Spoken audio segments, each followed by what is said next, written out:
ಇವತ್ತ ನಿಮ್ಮ ಮನೆ ಹತ್ರ ಏನಾದರೂ ಬಂದಿದ್ನಾ? ಯಾರು? ಈಗ ಆರೋಪವನ್ನು ಮಾಡಿದ್ನಲ್ಲ ಅವನು. ಇಲ್ಲ ಆರೋಪ ಮಾಡಿದವರು ನಮ್ಮ ಮನೆಯಲ್ಲಿ ಬಂದು ನಮ್ಮ ಸ್ಟೇಟ್ಮೆಂಟ್ ಎಂತ ಸಹ ತಗೊಳ್ಳಿಲ್ಲ, ಫೋನ್ ಕಳಿಸಿ ಎಂತ ಮಾಡಲಿಲ್ಲ. ಅವರಷ್ಟಕ್ಕೆ ಆಗ್ತಿದ್ದಾರೆ. ಎಸ್, ಯುನೈಟೆಡ್ ಮೀಡಿಯಾದ ಮತ್ತೊಂದು ಹೊಸ ವಿಡಿಯೋಗೆ ಎಲ್ಲರಿಗೂ ಸ್ವಾಗತ ವೀಕ್ಷಕರೇ. ಬೆಳ್ತಂಗಿಯ ಸುಮಂತ್ ಪ್ರಕರಣ 1 ತಿಂಗಳು ಆಗ್ತಾ ಬಂತು. ಕೊಲೆ ಆರೋಪಿ ಅಲ್ಲ, ಕೊಲೆಗೆ ಕಾರಣ ಅಥವಾ ಈ ಒಂದು ಪ್ರಕರಣ ಇನ್ನೂ ಸಾಲ್ವ್ ಆಗಿಲ್ಲ. ಈಗ ಸದ್ಯಕ್ಕೆ ನಮ್ಮ ಜೊತೆಗೆ ಸುಮಂತ್ ಅವರ ಅಣ್ಣ ಸುದರ್ಶನ್ ಅವರು ಇದ್ದಾರೆ. ಸುದರ್ಶನ್ ಅವರೇ, ನಮಸ್ತೆ.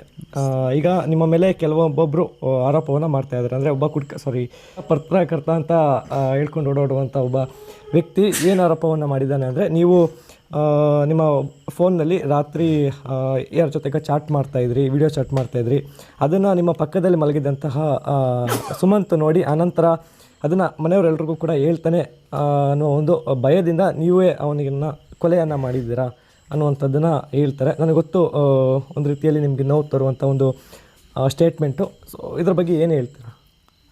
ನನಗೆ ಬಹಳ ನೋವಾಗಿದೆ. ಈ ಸ್ಟೇಟ್ಮೆಂಟ್ ತುಂಬ ಮಾನಸಿಕವಾಗಿ ನನಗೆ ಹಿಂಸೆ ಆಗ್ತಾಯಿದೆ. ಈ ಥರ ಸ್ಟೇಟ್ಮೆಂಟ್, ಸುಳ್ಳು ಸ್ಟೇಟ್ಮೆಂಟ್. ಅವರು ಬಂದು ಇಲ್ಲಿ ನಮ್ಮ ಹತ್ರ ಮಾತಾಡಲಿಲ್ಲ, ನಮ್ಮ ಮನೆಯಲ್ಲಿ ಯಾರ ಹತ್ರ ಸಹ ಸ್ಟೇಟ್ಮೆಂಟ್ ತೊಗೊಳ್ಳಿಲ್ಲ. ಅವರಾಗಿ ಅಲ್ಲಿ ಕೂತು ಏನೇನು ಒಟ್ಟಾರೆ ಸ್ಟೇಟ್ಮೆಂಟ್ಸ್ ಆಗ್ತಿದ್ದಾರೆ. ಪ್ಲೀಸ್ ಈ ಒಂದು ಇದನ್ನು ಮಾಡಬೇಡಿ. ಯಾಕಂದರೆ ನಾವು ಆಗಲಿ ನಮ್ಮ ಮನೆಯವರಾಗಲಿ ಈಗಾಗಲೇ ನಾವು ಡಿಪ್ರೆಷನ್ನಲ್ಲಿ ಇದ್ದೇವೆ. ನಾವು ಇನ್ನೂ ಚೇತರಿಸಿಕೊಂಡಿಲ್ಲ. ಇಷ್ಟೊತ್ತಿಗೆ ನಮಗೆ ಸುಳ್ಳು ಆರೋಪ ನಮ್ಮ ಮೇಲೆ ಹಾಕೋದಂತಾದರೆ ಇದಕ್ಕೆ ಅರ್ಥ ಇಲ್ಲ. ಅದು ಕೂಡ ನಮ್ಮ ಡೌಟ್ ಅಂತಲ್ಲ, ಅವರು ನಾವೇ ಮಾಡಿದ್ದಾರ ಅಂದರೆ ಅವನೇ ಮಾಡಿದ್ದು. ಈ ಥರ ಮಾಡುವಾಗ ನನಗೆ ನಾನು ಈಗಾಗಲೇ ಇನ್ನೂ ಚೇತರಿಸಿಕೊಂಡೆ. ನನಗೆ ಎಕ್ಸಾಮ್ಸ್ ಇನ್ನು ಬರ್ತಾಯಿದೆ ಅಷ್ಟೇ. ನಾನು ಇನ್ನೂ ಸ್ಟಡೀಸಲ್ಲಿ ಫೋಕಸ್ ಮಾಡಲಿಕ್ಕೆ ಕೂಡ ನನ್ನಿಂದ ಆಗ್ತಾ ಇಲ್ಲ ಈಗಾಗಲೇ. ಸೊ ನಾನು ಮೊದಲೇ ಡಿಪ್ರೆಷನಲ್ಲಿ ಇರುವಾಗ ಈ ಥರ ಒಂದು ದಯವಿಟ್ಟು ಸುಳ್ಳು ಸುದ್ದಿ ಎಲ್ಲ ಹಾಕಬೇಡಿ. ಅವರು ಸುಳ್ಳು ಸುದ್ದಿಯನ್ನು ಹಾಕಿದ್ದಾರೆ, ಇದನ್ನೊಂದನ್ನು ನಿಲ್ಲಿಸಬೇಕು. ಎಸ್ ವೀಕ್ಷಕರೇ, ಇದೊಂದು ಪ್ರಕರಣದಲ್ಲಿ ಅಂತಲ್ಲ, ಬೇರೆ ಪ್ರಕರಣಗಳಲ್ಲೂ ಕೂಡ ತಾವು ಗಮನಿಸಿರ್ತೀರ. ಈ ರೀತಿ ಅರ್ಧಂಬರ್ಧ ವಿಷಯವನ್ನು ತಿಳ್ಕೊಂಡು ಬಾಯಿಗೆ ಬಂದಂಗೆ ಅಥವಾ ತಲೆಗೆ ಬಂದಂಗೆ ಕಥೆಯನ್ನು ಕಟ್ತೇ ಹೋದರೆ ಸಮಾಧಾನ ಆಗಲ್ಲ ಅಂತ ಅಂದ್ಕೊಳ್ತೀನಿ. ಇರಲಿ, ಈಗ ಸತ್ಯ ಏನು ಅನ್ನುವಂಥದ್ದು ಜನಗಳು ಅರ್ಥ ಮಾಡ್ಕೊಳ್ತಾರೆ. ಇದಕ್ಕೆ ಸುದರ್ಶನ್, ಈಗ ಟೈಮ್ ಲೈನ್ಗೆ ಬಂದುಬಿಡೋಣ. ಈಗ ಜನವರಿ 14ನೇ ತಾರೀಕು ಅಥವಾ ನಾಪತ್ತೆಯಾಗಿ ಬೆಳಗ್ಗೆ ಪತ್ತೆ ಆಗುವಂಥದ್ದು. ಜನವರಿ 13ನೇ ತಾರೀಕು ನೀವು ಸುಮಂತ್ನ ಭೇಟಿಯಾಗಿದ್ದು ಯಾವಾಗ? ಅಂದರೆ ನೀವು ಬೆಳಗ್ಗೆ ಕಾಲೇಜ್ ಎಷ್ಟು ಹೋಗ್ತೀರಾ? ನಾನು ಬೆಳಿಗ್ಗೆ 6:40ಕ್ಕೆ 6:45ಕ್ಕೆ ಕಾಲೇಜಿಗೆ ಹೋಗ್ತೇನೆ. ಇಲ್ಲಿ ರಿಟರ್ನ್ ಬರುವಾಗ ಸಂಜೆ 6:45 7 ಗಂಟೆ ಆಗ್ತದೆ. ಆಗ ಸುಮಂತ್ನ ನೋಡಿ ಮಾತನಾಡಿಸಿದ್ದಂಥದ್ದು? ಆಗ ಬಂದು ನಾವು ಕ್ಯಾಶುವಲ್ ಆಗಿ ಯಾವಾಗಲೂ ಮಾತಾಡುವಾಗ ನಾರ್ಮಲ್ ಆಗಿ ಮಾತಾಡಿದ್ದೇವೆ. ಏನು ಮಾತಾಡಿದ್ರಿ? ಅಂದರೆ ನೆನಪಿಡುವಂಥದ್ದಂತ ಏನು ಇಲ್ಲ, ನಾನು ನಾರ್ಮಲ್ ಡೇಸಲ್ಲಿ ಹೇಗೆ ಮಾತಾಡ್ತೀವಿ ಹಾಗೆ ಮಾತಾಡಿದ್ದೇವೆ ಅಷ್ಟೇ, ಬೇರೆ ಅಂತ. ಓಕೆ, ಆಯಿತು. ಅದಾದ ನಂತರ ಅವನ ಜೊತೆ ಕೊನೆಯದಾಗಿ ಮಾತನಾಡಿದ್ದಂಥದ್ದು ಬಂದು ಆತನ ಫ್ರೆಂಡ್ ಮನ್ವಿತ್ ಅವರು ರಾತ್ರಿ 9:00ವರೆಗೆ ಕಾಲ್ ಮಾಡಿ ಮಾತನಾಡಿದ್ರು. ಈಗ ರಾತ್ರಿ 9:00ವರೆಯಿಂದ ತಗೊಳ್ಳೋಣ. 9:00ವರೆಗೆ ಸುಮಂತ್ ಏನು ಮಾಡ್ತಾಯಿದ್ದ ಅಥವಾ ನೀವು ಏನನ್ನು ನೋಡಿದ್ರಿ? ರಾತ್ರಿ ಅಂದರೆ ಹಿಂದಿನ ದಿವಸ ಈಗ ನಾವು ಅಂದರೆ ಸ್ನಾನ ಎಲ್ಲ ಮಾಡಿ ಬಂದು ಇಲ್ಲಿ ಹೊರಗೆ ಭಜನೆ ಎಲ್ಲ ಮಾಡಿ ಬಂದು ಹೊರಗೆ ಸಿಟೌಟಲ್ಲಿ ಕೂರುದು ನಾನು ಮತ್ತೆ ಅವ. ಸೊ ಅವ ಬರಿತಿದ್ದ ಅವತ್ತು, ನಾನು ನನ್ನ ಹೋಮ್ವರ್ಕ್ ಎಲ್ಲ ಬರೀತಲ್ಲ ಇದ್ದೆ. ಅವ ಬರ್ದೆಲ್ಲ ಆದಮೇಲೆ ಅವ ಊಟ ಮಾಡಿ, ಅಂದರೆ ಅವತ್ತು ನೆಕ್ಸ್ಟ್ ಡೇ ಹೋಗ್ಲಿಕ್ಕೆ ಉಂಟಂತೇಳಿ ಬೇಗ ಊಟ ಮಾಡಿದ. ಮಲಗಿದ್ದು ಎಷ್ಟೊತ್ತಿಗೆ? ಒಂದು 10 o'clock, ಅರೌಂಡ್ 10 o'clock ಮಲಗಿದ್ದು. ಓಕೆ, ಈಗ ಎಲ್ಲಿ ಮಲಗಿದ್ದು ಅಂತ ತೋರಿಸ್ಬೋದಾ? ಈಗ ಇಲ್ಲಿ ಯಾರು ಮಲಗ್ತಾ ಇದ್ರು? ಇಲ್ಲಿ ಯಾರು ಮಲಗ್ತಾ ಇರಲಿಲ್ಲ. ನಾವು ಹೋಮ್ವರ್ಕ್ ಎಲ್ಲ ಮಾಡ್ತಿದ್ದೆ ಇಲ್ಲಿ. ಅವ ಇಲ್ಲಿ ಕೂತು ಹೋಮ್ವರ್ಕ್ ಮಾಡ್ತಿದ್ದ, ನಾನು ಅಲ್ಲಿ ಕೂತು ಮಾಡ್ತಿದ್ದೆ. ಓಕೆ, ಈಗ ಇಲ್ಲಿ ಯಾರು ಮಲಗ್ತಾ ಇದ್ರು? ಇಲ್ಲಿ ಅಜ್ಜ ಮಲಗ್ತಿದ್ದ. ಇಲ್ಲಿ ಅಜ್ಜ ಮಲಗ್ತಾ ಇದ್ರು. ಇದು ಮೇನ್ ಡೋರು. ಬಟ್ ಇದರಲ್ಲಿ ಅವನು ಹೋಗ್ತಾ ಇರಲಿಲ್ಲ, 3 ದಿನ ಹೋಗ್ತಾ ಇರಲಿಲ್ಲ. ಕಾರಣ ಅಂದರೆ ಈ ಡೋರ್ ಉಂಟಲ್ಲ, ಈ ಡೋರು ಹಾಕಿ ತೆಗೆಯುವಾಗ ಸೌಂಡ್ ಬರ್ತದೆ, ಜೋರು ಸೌಂಡ್ ಬರ್ತದೆ ಅದು ಲಾಕ್ ತೆಗೆಯುವಾಗ. ಸೊ ಅವ ನಮಗೆ ಯಾರಿಗೂ ಡಿಸ್ಟರ್ಬ್ ಆಗ್ಬೋದು ಅಂತ ಹೇಳಿ ಆಚೆಯಿಂದ ಹೋಗ್ತಿದ್ದ ಅಂತದ್ದು. ಇಲ್ಲಿ ಅಜ್ಜ ಮಲಗ್ತಾ ಇದ್ರು. ಓಕೆ, ಈಗ ನೀವು ಮಲಗ್ತಾ ಇದ್ದಂಥದ್ದು ಬಂದು? ನಾವು ಮಲಗ್ತಿದ್ದದ್ದು ಇಲ್ಲಿ ಈ ಬೆಡ್ ಹಾಸ್ಕೊಂಡು ಮಲಗ್ತಾ ಇದ್ರಿ. ಓಕೆ, ಮಲಗ್ತಿದ್ದೆ, ಅವ ಈಚೆ ಸೈಡ್ ಮಲಗ್ತಿದ್ದೆ. ಓಕೆ, ಈ ರೂಮ್ನಲ್ಲಿ ಯಾರು ಮಲಗ್ತಾರೆ? ಈ ರೂಮಲ್ಲಿ ಅಮ್ಮ ಅಪ್ಪ ತಂಗಿ ಯಾವಾಗಲೂ ಅಲ್ಲಿ ಮಲಗೋದು ಯೂಶ್ವಲಿ. ಸೊ ಅವತ್ತು ಅಮ್ಮನ ದೊಡ್ಡಪ್ಪನ ಮಗ ಬಂದಿದ್ರು, ಅಪ್ಪನ ಭಾವ ಬಂದಿದ್ರು. ಸೊ ಅಪ್ಪ ಮತ್ತು ಭಾವ 6 ಮಳೆ ಮಲಗಿದ್ರು. ಇಲ್ಲಿ ಅಮ್ಮ ಮತ್ತು ತಂಗಿ. ಈಗ ಸೈಕಲ್ ಕೀ ಇಟ್ಟಿದ್ದಲ್ಲಿ? ಸೈಕಲ್ ಕೀ ಇಟ್ಟಿದ್ದು ಇಲ್ಲಿ ಇಡುದವ ಯಾವಾಗಲೂ. ಅಲ್ಲಿ ನಾವು ಯೂಶ್ವಲಿ ಕೀ ಇಡುದಲ್ಲ ಅಲ್ಲಿ. ಸೊ ಅಲ್ಲಿ ಇಟ್ಟಿದ್ದು, ಅಲ್ಲೇ ಉಂಟು ನೋಡಿ ಮೇಲೆ. ಯಾವುದು? ಈ ಕೀ ಇದು. ಓಕೆ, ಈಗ ಅವತ್ತು ಸೈಕಲ್ ಕೀಯನ್ನು ಹುಡುಕಿದ್ರು, ನಿಮ್ಗೆ ಸಿಕ್ತಲ್ಲ ಆತ ಅದು ಘಟನೆ ಆಗಿದ್ದ ದಿನ. ಅವತ್ತು ಸೈಕಲ್ ಕೀ ಎಲ್ಲಿತ್ತು? ಅವತ್ತು ಸೈಕಲ್ ಕೀ ಅಲ್ಲೇ ಇತ್ತು. ಓಕೆ, ಅವ ಹಿಂದಿನ ದಿವಸ ತೆಗೆದು ನೀವು ಹೋಗಿರ್ಬೋದು. ಅಂದರೆ ಸೈಕಲ್ ಇದು ಟೈರ್ಗೆ ಲಾಕ್ ಹಾಕಿರಲಿಲ್ಲ, ಹ್ಯಾಂಡಲ್ಗೆ ಸಿಕ್ಕಿಸಿದ್ದ ಸೈಕಲ್. ಓಕೆ, ಈಗ ರಾತ್ರಿ 10 ಗಂಟೆ 10 ಸಮಯಕ್ಕೆ ಇಲ್ಲಿ ಸುಮಂತ್ ಮಲಗಿದ್ದ. ಹೌದು. ಆಗ ನೀವು ಏನು ಮಾಡ್ತಾ ಇದ್ರಿ? ನಾನು ನನ್ನದು ಹೋಮ್ವರ್ಕ್ ಎಲ್ಲ ಬಾಕಿ ಇದ್ದದ್ದು ಮಾಡ್ತಾ ಇದ್ದೆ, ಹೊರಗೆ ಅಲ್ಲಿ ಕೂತು ಓದ್ತಿದ್ದೆ ಅಷ್ಟೇ. ಮತ್ತು ಸ್ವಲ್ಪ ಕ್ರಾಫ್ಟ್ ವರ್ಕ್ ಮಾಡಿ 1:30 ಅಂದಾಜಿಗೆ 1:30 ಅಂದಾಜಿಗೆ ಮಲಗಿದ್ದೇನೆ. 1:30 ಅಂದಾಜಿಗೆ ಮಲಗಿದ್ರಿ. ಓಕೆ, 1:30 ಅಂದಾಜು ಸಮಯದಲ್ಲಿ ಈಗ ಅದೇ ಸಮಯದಲ್ಲಿ ನೀವು ಮೊಬೈಲ್ನಲ್ಲಿ ಚಾಟ್ ಮಾಡ್ತಾ ಇದ್ರೆ ಅದು ಇದು ಆರೋಪಗಳು ಬಂದು ಅದೆಲ್ಲ ಸುಳ್ಳು ಸರ್. ನಾನು ಮೊಬೈಲ್ ಲಾಸ್ಟ್ 11 o'clock ಏನಾದರೂ ಯೂಸ್ ಇರ್ಬೋದಷ್ಟೇ.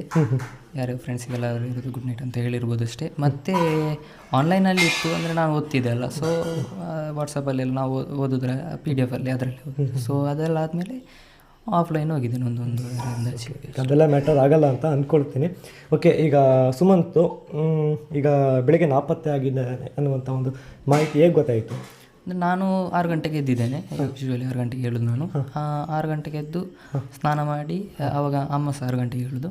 ಎದ್ದು ಹೋಗಿ ನಾನು ಸ್ನಾನ ಮಾಡಿ ಬಂದಾಗ ಅಮ್ಮ ನನಗೆ ತಿಂಡಿ ರೆಡಿ ಮಾಡಿ ಇಟ್ಟಿರ್ತಾರೆ, ಊಟ ರೆಡಿ ಮಾಡಿ ಇಟ್ಟಿರ್ತಾರೆ.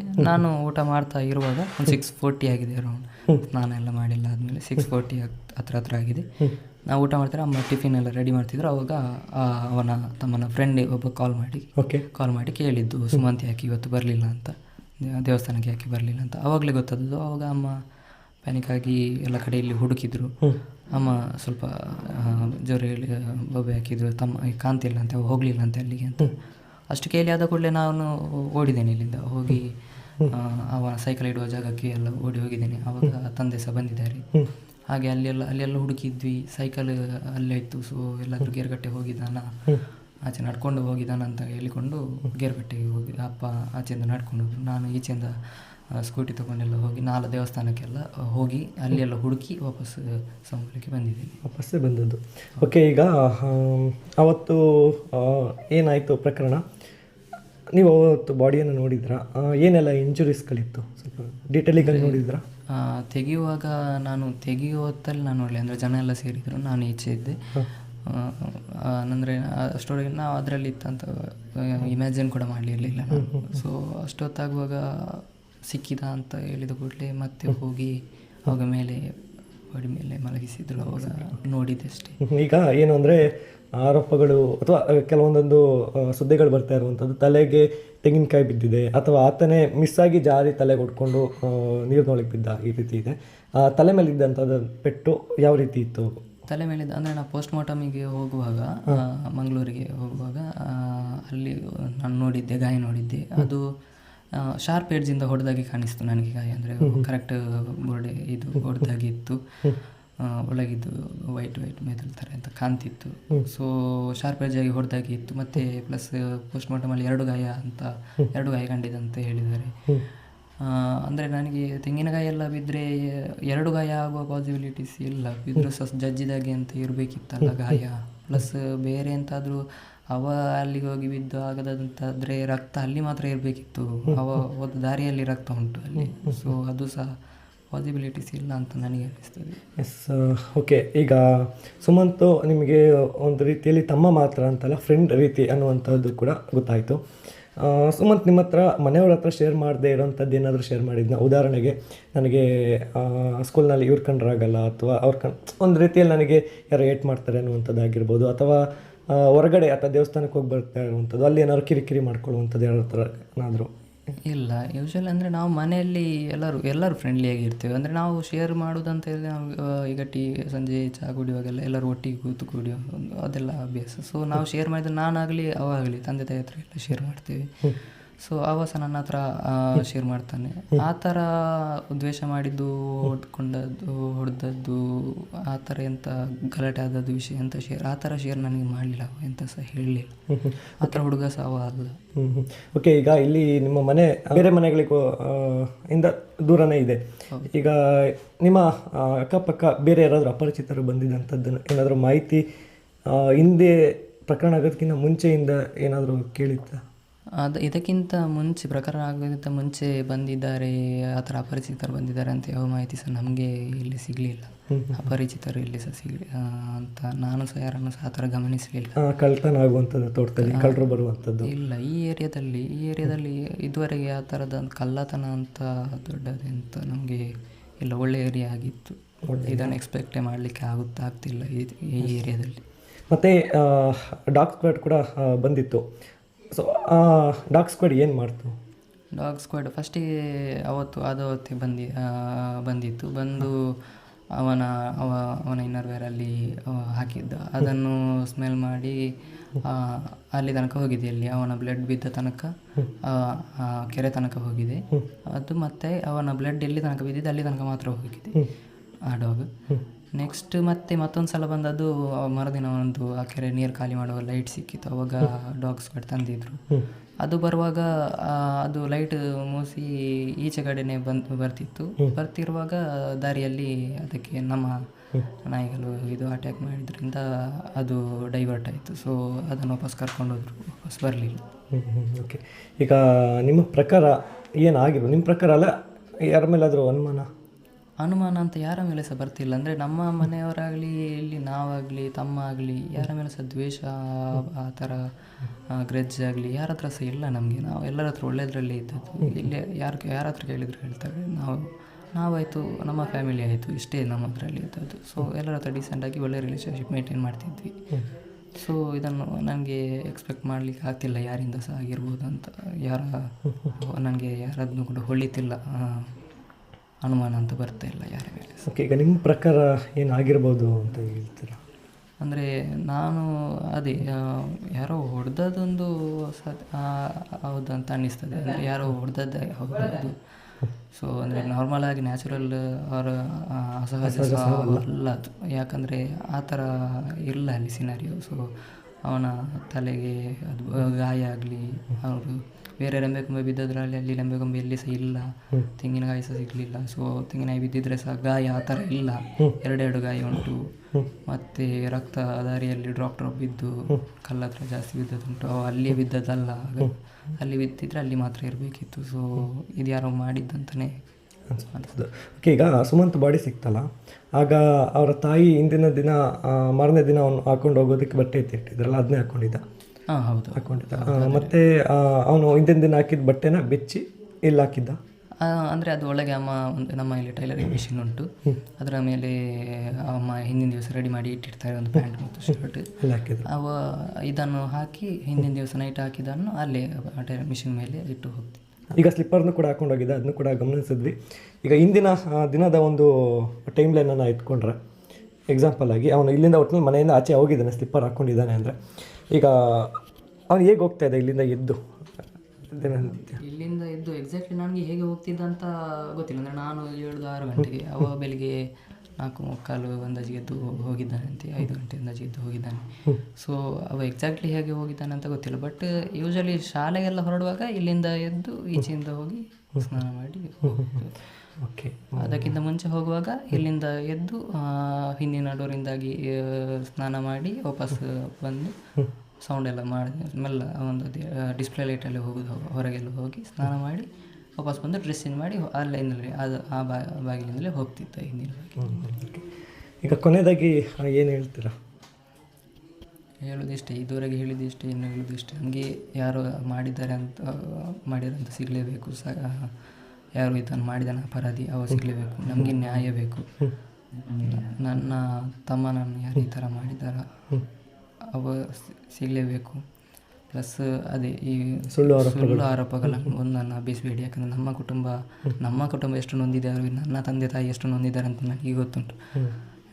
ಪ್ಲಸ್ ಅದೇ ಸೋಷಿಯಲ್ ಮೀಡಿಯಾದಲ್ಲಿ ಜನರ ಹತ್ರ ಆಗಲಿ ಸುಮ್ಮನೆ ಆ ಅನುಮಾನ ಆದರೂ ನಾನು ಒಪ್ಪಿಕೊಳ್ತಿದ್ದೆ, ಅವರೇ ಮಾಡಿದ್ದು ಆ ಥರ ಒಂದು ಹೇಳಬೇಡಿ ಪ್ಲೀಸ್.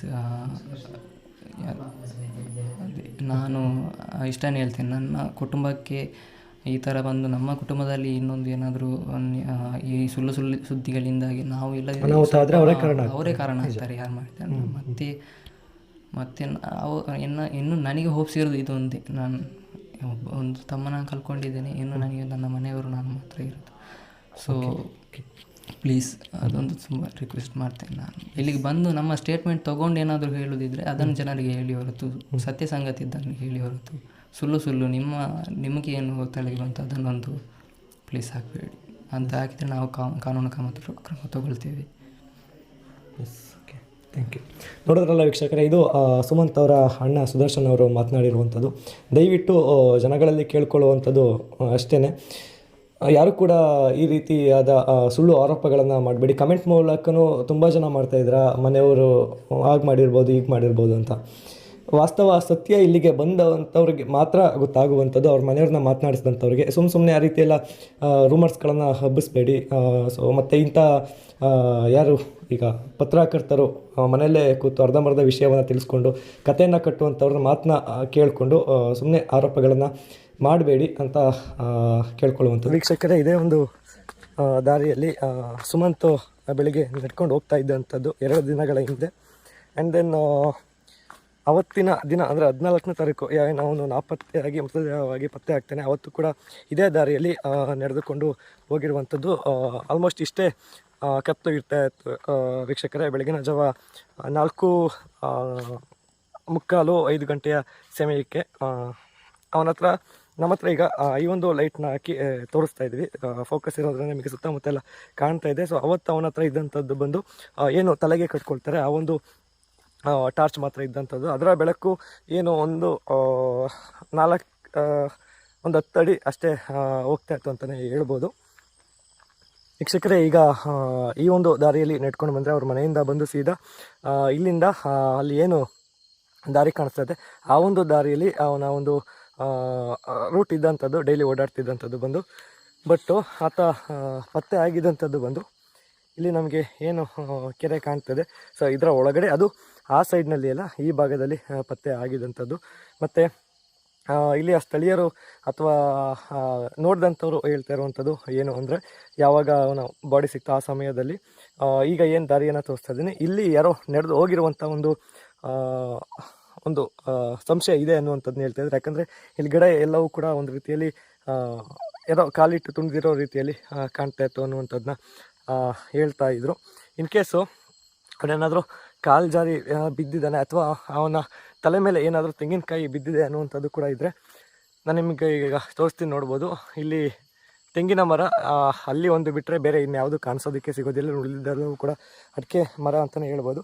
ಹಾಗೆ ಅವನೇನಾದರೂ ಜಾರಿ ಬಿದ್ದಿದ್ದರೆ ಇಲ್ಲಿ ಪಕ್ಕದಲ್ಲಿ ಒಂದು ತೋಡು ರೀತಿಯಲ್ಲಿ ಇದೆ, ಅದರ ಒಂದು ಚರಂಡಿ ರೀತಿಯಲ್ಲಿ ಇಲ್ಲಿ ಬೀಳಬೇಕಾಗಿತ್ತು. ಬಟ್ ಅವನ ಬಾಡಿ ಸಿಕ್ಕಿದಂಥದ್ದು ಬಂದು ಅಲ್ಲಿ ಏನು ಕೆರೆ ಕಾಣ್ತಿದೆ ಅಲ್ಲಿ.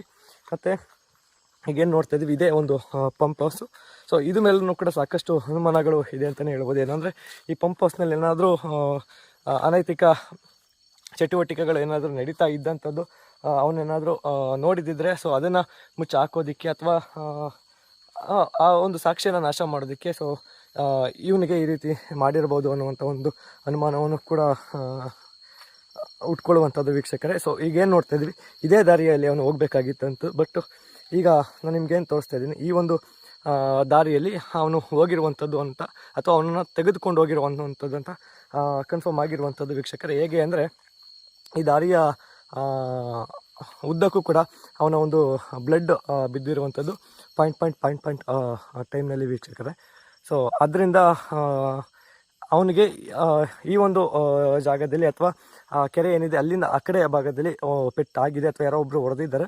ಆನಂತರ ಯಾರೋ ಇದೇ ದಾರಿಯಲ್ಲಿ ತೆಗೆದುಕೊಂಡೋಗಿ ನೀರೊಳಗೆ ಹಾಕಿರುವಂಥದ್ದು ಆಲ್ಮೋಸ್ಟ್ ಕನ್ಫರ್ಮ್ ಆಗಿರುವಂಥದ್ದು ವೀಕ್ಷಕರೇ. ಕ್ರೈಮ್ ಸೀನನ್ನು ನೋಡಿದಂಥವ್ರು ಹೇಳ್ತಾ ಇರುವಂಥದ್ದು.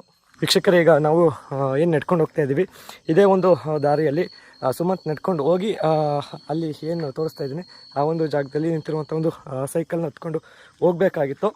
ಬಟ್ ಅಲ್ಲಿವರೆಗೂ ಹೋಗಿರೋದು ಕೂಡ ಡೌಟ್ ಅಂತಲೇ ಹೇಳ್ಬೋದು. ಅಥವಾ ಅವನು ಅಲ್ಲಿವರೆಗೂ ಹೋಗಿ ಆನಂತರ ಸೈಕಲ್ ಕೀ ಮರ್ತಿದ್ದನ್ನು ನೆಟ್ ಮಾಡಿಕೊಂಡು ವಾಪಸ್ ಬಂದಿದ್ರು ಬರ್ಬೋದು ಅನ್ನುವಂಥ ಅನುಮಾನಗಳು ಕೂಡ ಇದೆ ವೀಕ್ಷಕರೇ. ನೋಡಿದ್ರಲ್ಲ ವೀಕ್ಷಕರೇ, ಸೈಕಲ್ ಬಂದು ಅಲ್ಲಿರುವಂಥದ್ದು, ಅಂದರೆ ಅವನು ಪ್ರತಿದಿನ ಅಲ್ಲೇ ಸೈಕಲನ್ನು ಪಾರ್ಕ್ ಮಾಡ್ತಿದ್ದಂಥದ್ದು. ಈಗ ನಾನು ಏನು ನೆಟ್ಕೊಂಡು ಬಂದೆ ಅದೇ ಒಂದು ದಾರಿಯಲ್ಲಿ ಅವನು ಈಗ ನೆಟ್ಕೊಂಡು ಬರ್ತಾಯಿದ್ದೆ, ಸೈಕಲನ್ನು ತಗೊಳ್ತಾ ಇದ್ದ. ಆನಂತರ ಇಲ್ಲಿ ಅವನ ಫ್ರೆಂಡ್ಸ್ಗಳು ಬಂದು ವೆಯ್ಟ್ ಮಾಡ್ತಾಯಿದ್ರು. ಸೊ ಫ್ರೆಂಡ್ಸ್ ಜೊತೆ ಜಾಯ್ನ್ ಆಗಿ ಹೋಗ್ತಾ ಇದ್ದೆ. ಬಟ್ ಅವತ್ತಿನ ದಿನ ಏನಾಗಿದೆ ಅಂದರೆ ಅವನು ಇಲ್ಲಿ ಬಂದಿರ್ಬೋದು ಅಥವಾ ಬರ್ದೇ ಕೂಡ ಇರ್ಬೋದು, ಅಥವಾ ಬಂದು ಸೈಕಲ್ ಕೀಯನ್ನು ಏನು ಅವನು ಮನೆಯಲ್ಲೇ ಬಿಟ್ಟಿದ್ದ. ಸೊ ಅದನ್ನು ನೆನ್ಪು ಮಾಡ್ಕೊಂಡು ವಾಪಸ್ ಹೋದಾಗ ಏನಾದರೂ ಕೂಡ ಏನಾದರೂ ಆಗಿರ್ಬೋದು ಅನ್ನುವಂಥದ್ದು ಹೇಳ್ಬೋದು.